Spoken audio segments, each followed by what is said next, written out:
Hello gamers out there, this is Brandon Lee from Mahalo Games, and today I'll be bringing you a review for the game Time Crisis Second Strike for the iPad, iPhone, and iPod Touch.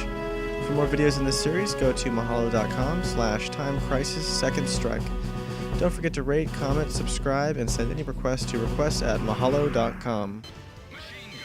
This is a classic game that has finally been brought to the touchscreen format for home users to enjoy.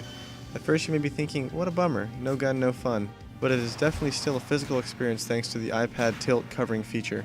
Instead of pressing the trademark steel pedal, the user will tilt the iPad to cover and reload, bringing a fun twist that becomes very addicting. To shoot down enemies, tap the screen with 1, 2, or 10 fingers at a time. Once you're accustomed to the interface, the game will closely resemble the Time Crisis games you know and love. The story takes you through some of the stereotypical scenarios that arise in this genre. Terrorists have abducted someone important and we're sending you in to take on a small army alone. The terrorists have hijacked a prototype weapon that they plan to use in a major urban area. We've tracked the terrorist leaders back to their home base. Although the story is pretty predictable, the gameplay is still challenging and enjoyable. You're given 4 different weapons in your armory. The pistol as an all-purpose, the machine gun for short and long-range devastation, the shotgun for tight places, and the grenade launcher as an all-out equalizer.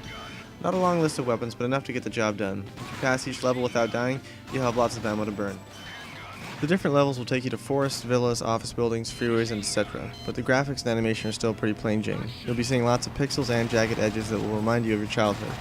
However, the game does register headshots and epic close-range takedowns, which makes for more exciting character animation. The sound quality is pretty crummy, but it does have that kind of classic arcade quality that one would associate with this game series. Compared to some of the other great shooters out there on the iPad, this game qualifies more as a reflex game. Games like Nova and Rage have true dual-axis controls, while this game is more like a roller coaster ride where you're strapped in. I give this game a 3 out of 5 on the Mahalo meter. It is fun and does have nostalgia value, but it still doesn't quite match up to modern graphics and audio standards. The one thing that saves this game is the tilt reload function and the beautifully strange commentator during the game's cinemas.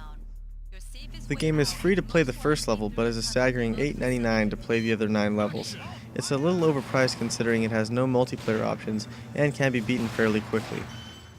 For hardcore Time Crisis fans, this may be a fun game to have on the go, but for the average gamer, you may not be satisfied with how much you get for the price.